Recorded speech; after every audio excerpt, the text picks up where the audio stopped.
ఒకటి నేను ఒకటి చెప్తాను. చెప్పండి. ఇప్పుడు నేను ఎవరైతే పల్సర్ బైక్ రమణ ఉన్నాడో అన్న, ఒకటి క్లారిటీ. ఇప్పుడు CDM మిషన్స్ ఇందులోని నాకైతే పేరెంట్ ఇప్పుడు ఎగ్జాంపుల్ కి ఇప్పుడు నాకు 5 lakhs అని చెప్పారు, పోనీ ఆడికి నాకు కలిపి 5 5 to 10 lakhs ఉంటుందని చెప్పాను, పర్టికులర్ గా 5 అని చెప్పలేదు ఇద్దరికి.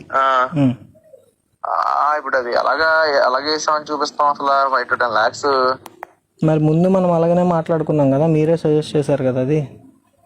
అవును, అది ఇంకా వద్దు, ఇంకా మనకి క్యాష్ అనేసి పల్సర్ బైక్ రమణకి చెప్పేశా.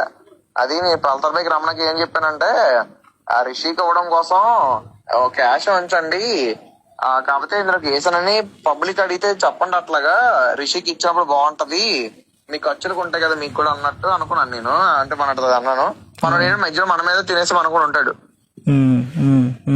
నేను మళ్ళీ మాట్లాడతలే.